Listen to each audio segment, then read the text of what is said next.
Wakil Ketua Komisi Pemberantasan Korupsi Nawawi Pemmolango mengapresiasi rencana Jaksa Agung Sanitiar Baharudin mengkaji kemungkinan penerapan hukuman mati dalam penuntutan perkara dugaan pidana korupsi.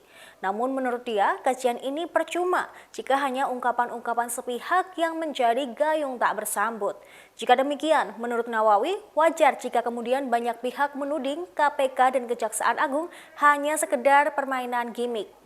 Dikutip dari Kompas.com pada Jumat 29 Oktober, Nawawi menyebut banyak faktor yang harus dipahami terkait pemikiran Jaksa Agung tersebut.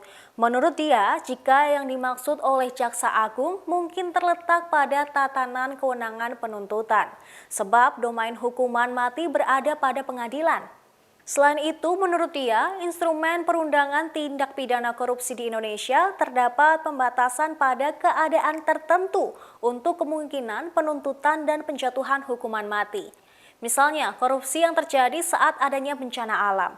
Nawawi menuturkan, meskipun penjatuhan hukuman mati ada dalam domain pengadilan dalam hal ini Mahkamah Agung, nyatanya dari pedoman pemindahan versi peraturan MA nomor 1 tahun 2020 tertuju pada upaya penghukuman yang proporsionalitas.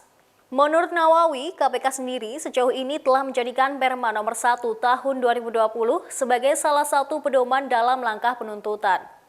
Ia menilai pengkajian hukuman mati bagi koruptor tidak cukup kalau hanya sebatas ungkapan-ungkapan sepihak dan menjadi gayung tak bersambut. Jika tidak ada kelanjutan dan hanya wacana saja, ia menyebut wajar jika kemudian banyak pihak yang menuding KPK dan Jaksa Agung hanya sekedar memainkan gimmick.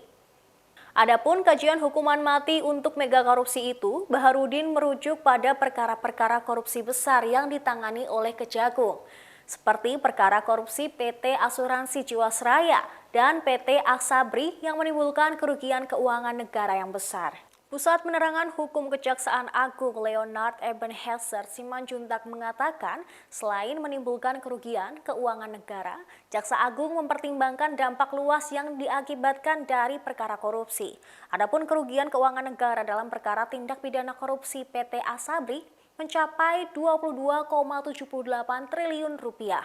Sementara itu, kerugian keuangan negara dalam perkara tindak pidana korupsi PT Jiwasraya yaitu mencapai 16,8 triliun rupiah.